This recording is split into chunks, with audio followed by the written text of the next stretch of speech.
know I need to stop. Hopping out of stolen cars and we shoot chops and ops. Too fed of that Rolex, they don't take. আমরা খাওয়ার জন্য বাঁচি নাকি বাঁচার জন্য খাই? প্রশ্নটি শুরুতেই করে গেলাম, অবশ্যই উত্তরটি দিয়ে যাবেন। আসসালামু আলাইকুম, কেমন আছেন সবাই? আশা করি সবাই ভালো আছেন। আমরা তো আলহামদুলিল্লাহ ভালো আছি। যেখান থেকে আমার ভিডিওটি দেখছেন অবশ্যই একটা লাইক দিয়ে আমার ভিডিওটি দেখবেন। হঠাৎ করে বাসায় মেহমান আসলে কিন্তু আমাদেরকে একটু হিমশিম খেতে হয়, কারণ রান্না করতে হয় অনেক ধরনের আইটেম।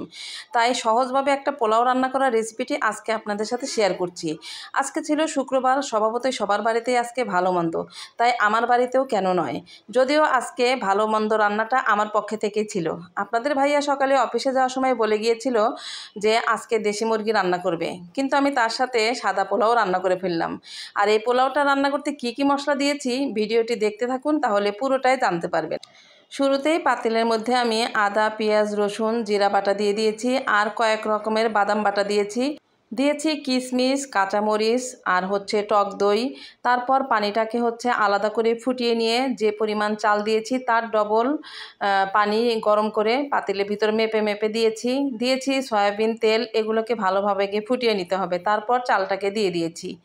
আর এখানে আমি মুরগির মাংসটা রান্না করব, সেই জন্য সব মশলা এক করে একটা ব্যাটার তৈরি করে নিয়ে কড়ার মধ্যে তেল দেওয়ার পরে পেঁয়াজ দিয়ে দিয়েছি। ভালো করে পেঁয়াজটাকে লাল লাল করে ভেজে নেব। তেজপাতা দিয়ে দেবো, আর দিয়ে দেবো জিরা ফোড়ন। তারপর এই তো ব্যাটারের যে মশলাটুকু করে নিচ্ছি সেইগুলো দিয়ে দিলাম। এখন ভালোভাবে মশলাটাকে কষাতে হবে। যেহেতু দেশি মুরগি অনেক বড়ই ছিল মুরগিটা, তাই এটাকে অনেকক্ষণ রান্না করতে হবে। আজকে মুরগির পিসটা একটু বড় বড় রেখেছিলাম, কারণ পোলাও দিয়ে খাওয়া হবে। এক পিস নিলেই যেন ভালোভাবে খাওয়া হয়ে যায়। তো এখন মাংসগুলোর সাথে মশলাগুলোকে ভালোভাবে কষিয়ে নিতে হবে। দেশি মুরগি কিন্তু একটু শক্ত শক্ত হয়, তাই এই দেশি মুরগি রান্না করতে একটু হাতে সময় নিয়ে রান্না করতে হয়। আর আজকে প্রচণ্ড গরম ছিল, আর ঘর বাড়ি গুছিয়ে নিয়ে রান্না করতে চলে এসেছি। যদিও ওয়াশরুমে এক বালতি কাপড় ছিল, সেগুলো আসলে ধোয়ার সময় পাচ্ছি না। হয়তো রান্নাবান্না শেষ করেই কাপড় চোপড়গুলোকে ধুইতে হবে। তারপরেও আরও অনেক কিছু ওয়াশরুমে ছিল। তো যাই হোক, আগে রান্নাবাড়িগুলো শেষ করি, কারণ আজকে জুম্মার নামাজ। আপনাদের ভাইয়া নামাজ শেষ করে এসে বাসায় দুপুরের খাওয়াটা খাবে, কারণ আমরা কিন্তু তাকে কোনো শুক্রবারেই কিন্তু দুপুরবেলা পাই না। আমরা 3 মা মেয়েই একা একাই খেয়ে নিই। তাই যেহেতু সে আজকে দুপুরে লাঞ্চ করতে চেয়েছে বাসায়, সেই জন্য আমারও একটু তাড়াহুড়ো আছে।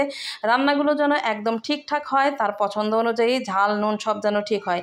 এদিকে পোলাওটা মোটামুটি দমে রেখেছিলাম, হয়ে গেছে। একটু ওলট পালট করে দিচ্ছি, তারপর একটু জাফরান রং দিয়ে দেবো। সাদা পোলাওর সাথে কেন জানি না আমার জাফরান রং দিতে খুবই ভালো লাগে।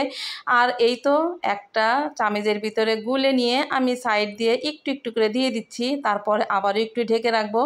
আলাদা জায়গায় ব্রেস্তা করে রেখেছি, পেঁয়াজ ব্রেস্তা, সেগুলো একটু পরে দিয়ে দিব। তারপর এই তো মাংসগুলোকে রান্না করার জন্য কিন্তু ঠিকঠাকভাবে নাড়াচাড়া করতে হচ্ছে। আজকে আমি কড়াইয়ে রান্না করেছি। আমি কিন্তু সবসময় ফ্রাই প্যানে বা পাতিলে রান্না করি, কড়াইয়ে কিন্তু আমি কখনোই রান্না করি না। আমার মনে হয় স্বাদ একটু কম হয়ে যাবে। তো জানি না আজকের এই মাংসটা খেতে কেমন লাগবে। পাশের চুলাতে আর একটা তরকারি রান্না করছি, সেটা গরুর মাথা। এটা ছিল কোরবানিরটা। তো ফ্রিজে খুঁজতে খুঁজতে এই প্যাকেটটা পেয়ে গিয়েছিলাম। তো যেহেতু আজকে গরুর মাংস নাই, সেহেতু আজকে এই গরুর মাথা, জিবা এটা একটু ভুনা করে নিচ্ছি। সেজন্য পাশের চুলাতে এটাকে তেলানি দিয়ে নিলাম।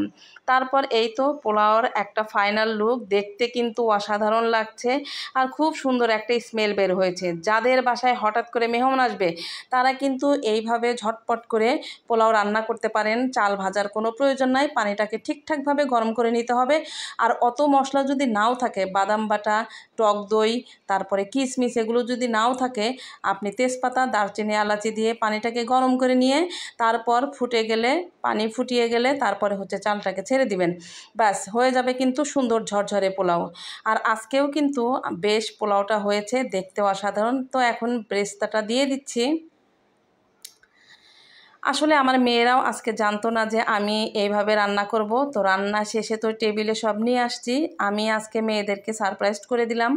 তো যাই হোক, এখানে সালাদও কাটা হয়েছিল। তারপরে এই তো গরুর মাথা রান্না করেছি। আর এইটা চিংড়ি মাছের বড়া। চিংড়ি মাছের বড়া রেসিপিটা আমি আগামীকালকে আপনাদের সাথে শেয়ার করব। তো ভিডিওটি কেমন লাগলো অবশ্যই কিন্তু লাইক, কমেন্ট, শেয়ার করে পাশে থাকবেন। আর আপনাদের দুপুরে কি কি খাবারের আয়োজন ছিল সেটাও কিন্তু আমাকে অবশ্যই অবশ্যই কমেন্টে বলে যাবেন। এদিকে আপনাদের ভাইয়া তো চলে এসেছে, তাকেই প্রথমে সব কিছু দিয়ে দিচ্ছি, কারণ সে ব্যস্ত, সে আবারও অফিসে চলে যাবে। আর আপনাদের ভাইয়ের কিন্তু শুক্রবারই হচ্ছে মেইন অফিস, তাই তাকে আমরা শুক্রবারে কখনোই পাই না। কোনো অনুষ্ঠানও কিন্তু তার জন্য আমরা শুক্রবারে রাখি না। আমাদের যত পারিবারিক অনুষ্ঠান থাকে সব শনিবার রবিবার। ভিডিওটি আর বড় করতে চাই না, ভালো লাগলে অবশ্যই লাইক কমেন্ট শেয়ার করে পাশে থাকবেন। দেখা হবে নতুন কোনো ভিডিও বা ব্লগে। আজকে এই পর্যন্তই। খোদা হাফেজ, ভালো থাকবেন, সুস্থ থাকবেন।